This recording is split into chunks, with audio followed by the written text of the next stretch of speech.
Peoples of the worldwide federated internet, what's good?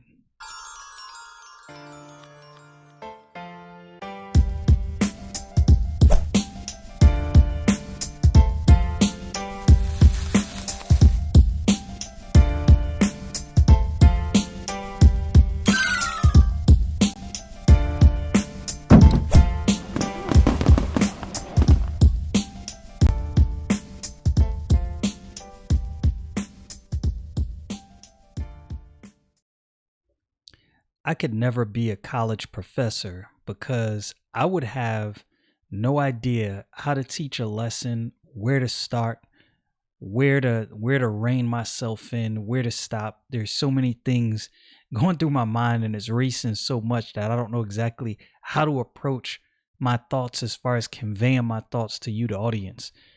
So we saw where Jonah went to the Ninevites, the Assyrians. He preached to them. He told them 40 days, your city's going to be destroyed. They repented immediately.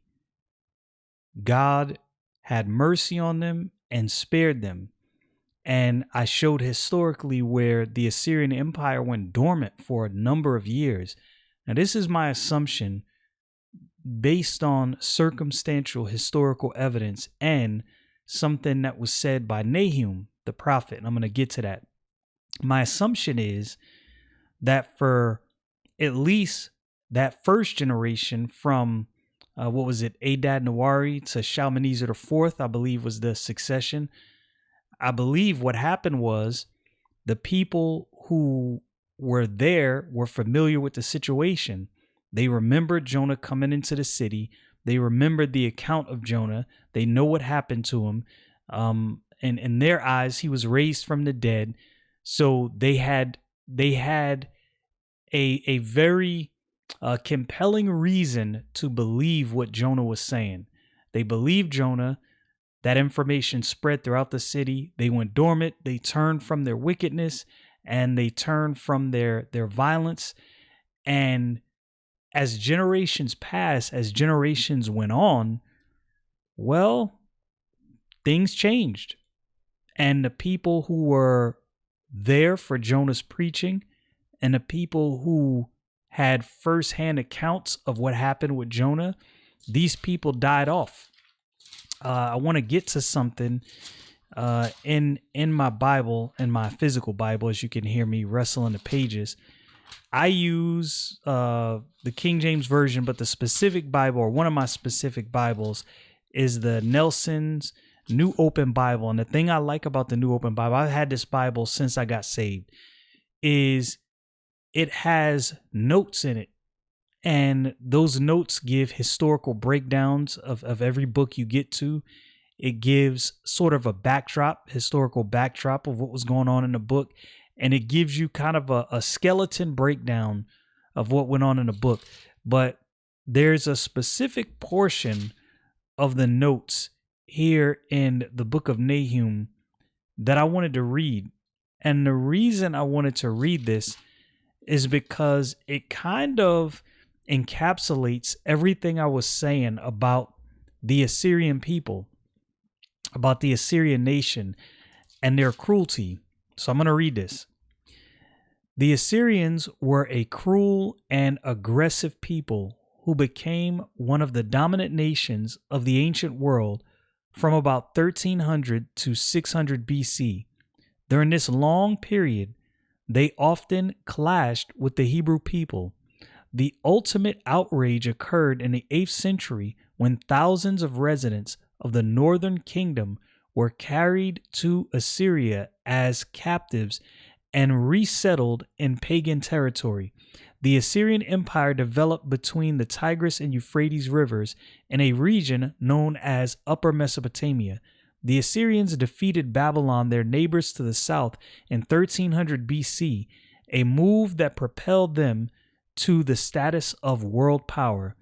Assyria was actually the most powerful nation of the ancient world for 2 centuries, from 850 to 650 BC. In 722 BC, King Shalmaneser of Assyria began a long siege of Samaria's capital city of Samaria, the capital city of Israel, which resulted in complete destruction of the city. Thousands of Jews were deported to Assyrian territory, and most never returned. This was a blow from which the nation of Israel's northern kingdom never recovered. The southern kingdom also suffered from oppression by the Assyrians. King Ahaz of Judah appealed to King Tiglath-Pileser of Assyria for protection in spite of the prophet Isaiah's warning against such an alliance. Ahaz was eventually forced to pay tribute to Assyria and adopt some of the pagan nation's worship practices. See 2 Kings 16. Assyria emphasized the worship of nature, believing that the natural elements were possessed by a spirit. Along with the national deity Asher, the Assyrian people worshiped Shemek, the sun god, Sin, the moon god, and Hadad, the god of thunder. The pagan worship of these people was soundly condemned by several prophets of the Old Testament. See Isaiah 10:5-6, Ezekiel 16:28, Hosea 8:9. The Assyrians were notorious for savagery and warfare. They burned and looted cities and showed little mercy to their captives. In stone carvings discovered by archaeologists, Assyrian soldiers are shown torturing children, blinding warriors, chopping off arms, impaling victims on stakes, and beheading their enemies.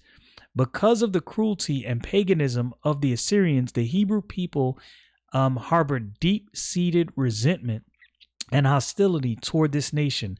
The attitude is revealed clearly in the book of Jonah when God instructed the prophet to preach to Nineveh, the capital of Assyria. Jonah refused, went in the opposite direction.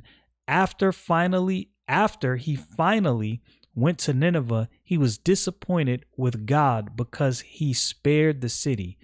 The entire book of Nahum is a prediction of God's judgment against the Assyrians. Nahum informed the nation that its days as a world power were drawing to a close.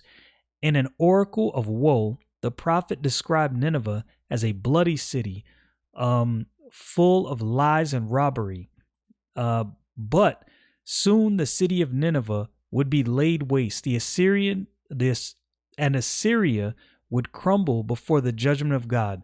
This happened as Nahum prophesied when the Babylonians and the Medians formed a coalition to defeat the Assyrians about 612 BC. And what's amazing about that is if you look at a timeline, as a matter of fact, I'm gonna go to this because I kind of wanted to show this. If you look at a timeline of the Babylonian Empire and the Median Empire, the Medes weren't really a force. They weren't really around until around the time of the fall of Nineveh, and God definitely had his way. So I'm going to show this timeline right here. So right here you see, where is it? Let me find Shalmaneser IV, right around, that was around 782 to 773 BC. And at that time, so this list has the kings of Assyria, Babylon, the Medes, and the Persians. So as you can see, during this time, the Medes and the Persians are not around. You know, they're just not a collected people. And around the time of Shalmaneser IV, which would be around that time that Jonah preached to Nineveh, as I said before, it would have been either at the very end of Adad Nerari III or at the very beginning of Shalmaneser IV's kingship. And around that time, Araba Marduk was the king of Babylon. And you can go down and you don't really see anything. You see different kings. I'm scrolling down and you don't see the Medes show up until around 700 BCE, around 700 to 647 BCE. And you don't really see the Persians show up until around 675 to 640 BC. Now, why is this important? This is important because as the wickedness of the Assyrians begin to grow again, you see, just as before, how God prepares an enemy formidable enough to deal a fatal blow to the Assyrians. And this whole time, they wouldn't have been paying attention, right? They're the big kids on the block. Assyria is cruel, and they're thinking that this thing they have, they're thinking that it will last forever. Yeah, it definitely won't last forever, especially if you're flying in the face of God, which is exactly what began to happen. And again, another thing you see is the Old Testament is not just an indictment of the children of Israel. The Old Testament is an indictment of all of humanity. And it brings me back to what was said in the book of Romans. All have sinned and come short of the glory of God. It is everybody. This is about everyone. It's not just about the rebellion of the Hebrew people, right? Because you could easily look at what was going on with the Hebrew people and say, well, man, if it was this nation, or if it was my nation, or if it was this nation, man, we would have listened. No, you wouldn't have. You know why? We have proof of that in the Assyrians. God, again, dealing with the entire world. So now what I want to do is I want to get to, like I said, I'm kind of going all over the place. Forgive me. I want to get to the book of Nahum. And we're going to see some things that Nahum said concerning the Assyrians, namely the seat of the Assyrian Empire, which is Nineveh, and thusly speaking to all of Assyria. All right, so Nahum chapter 1 and verse 1. The burden of Nineveh, the book of the vision of Nahum the Elkoshite. I just like to stop here and say, now, when I got saved, I wasn't really paying attention. I'm going to be honest with you. There's so much I didn't know and so much I still don't know.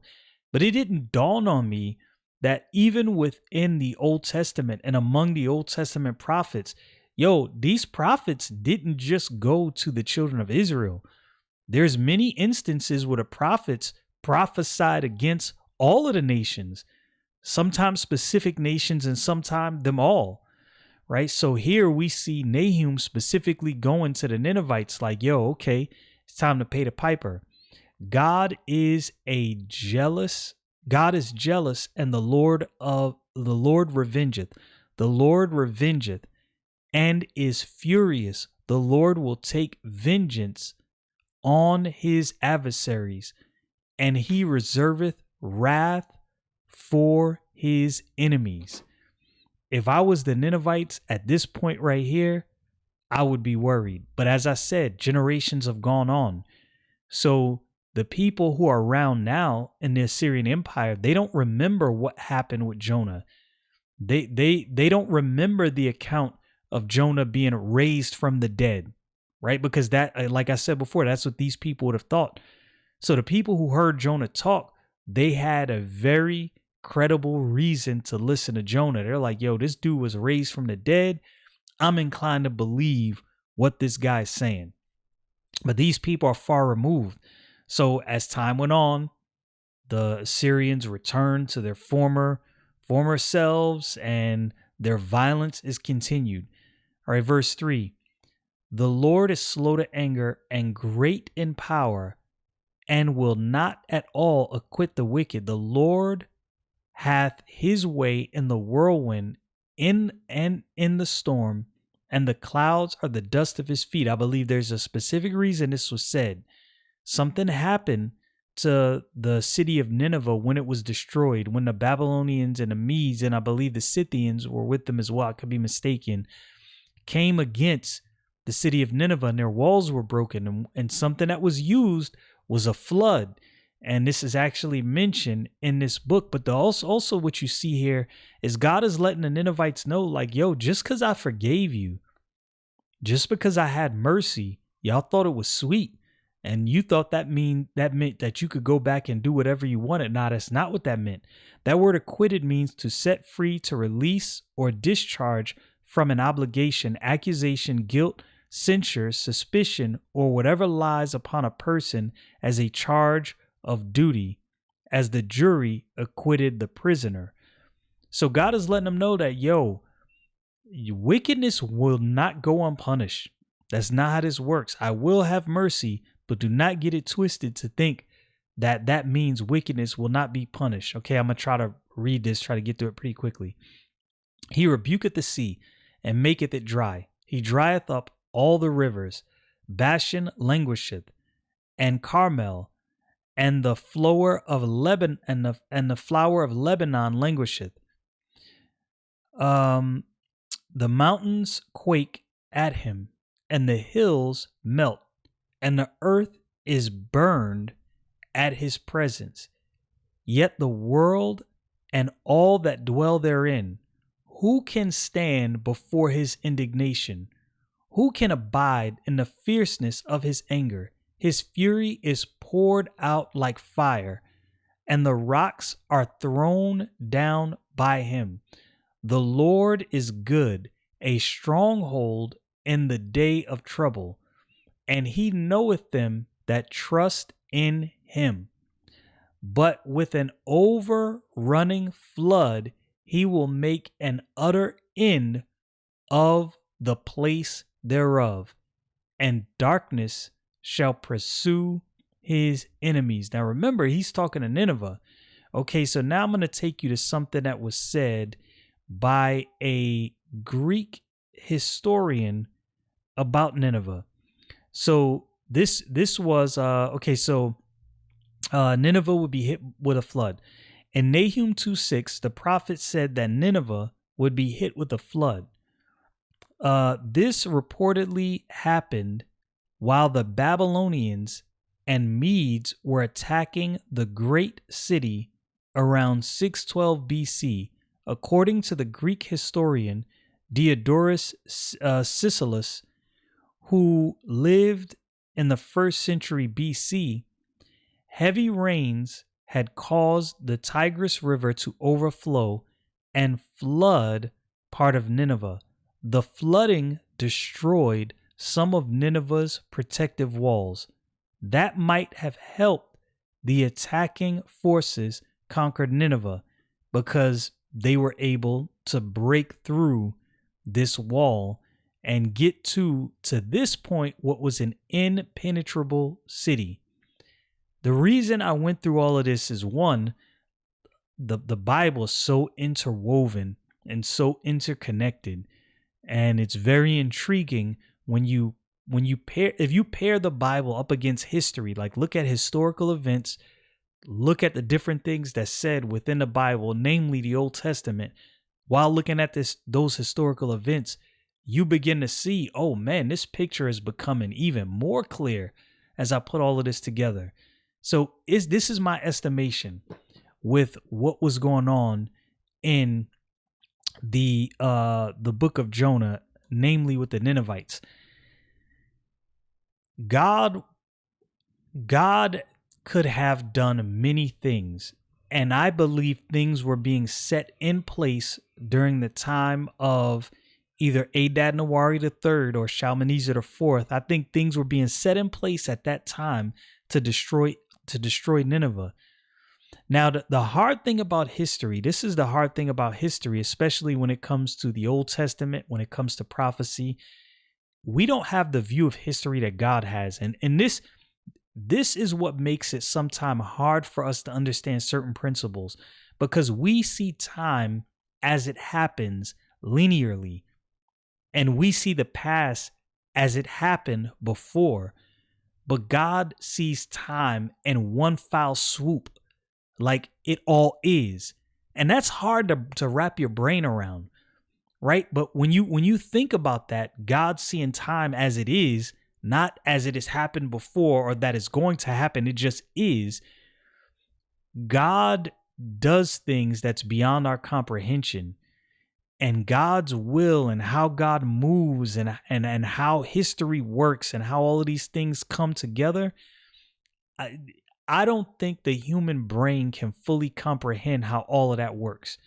What we can do, though, is we can see that, man, I could see how God could have easily destroyed Nineveh during the time of Jonah. Now, remember what we just read about this historian and what he said about this flood. How easy could God have flooded these rivers and compromised the walls of Nineveh beforehand, and easily sent one of these people groups that they were warring against, because they had many enemies. We heard about their torturous methods. This is what I believe would have happened.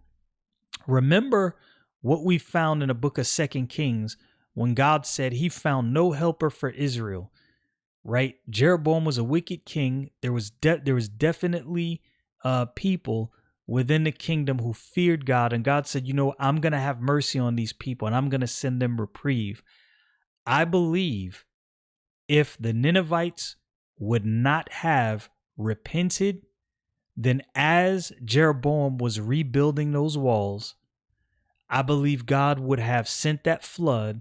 I believe God would have compromised the walls of Nineveh, and I believe he would have raised Israel up to be able to challenge Nineveh at that time. But the funny thing is, Nineveh repented. Now think about that. Nineveh repented, and Israel and Judah, for all intents and purposes, they're stuck in wickedness. These are the people of the Most High God of heaven and earth. They're the ones who, air quotes, serve God, or they're supposed to at that time, but they're just doing their own thing. While Nineveh's over here like, nah, we repent, sackcloth and ashes. We don't want no problems. And eventually what happens is the destruction of Israel's northern kingdom. All of these historical things, man, it is mind-boggling to me how all of these things are interwoven. And I'm just touching the surface. I'm being honest with you. To cover everything that was going on, especially during this time, it would almost be too much to cover in a podcast. It would be something that you'd have to fully flush out in a textbook, where you compare the Bible and you compare history at the time of these events and kind of mesh these things together and develop a full picture of the story. The Bible is a lovely book. God has given us much to ponder and much to think about. If you do not enjoy reading your Bible, I'm telling you, if you're a student of history, or if you're intrigued about any of the things I covered, get in your Bible, read as much as you can, compare those things against historical backdrops. I'm telling you, it is very, very interesting. Y'all know what it is. Stay frosty, people.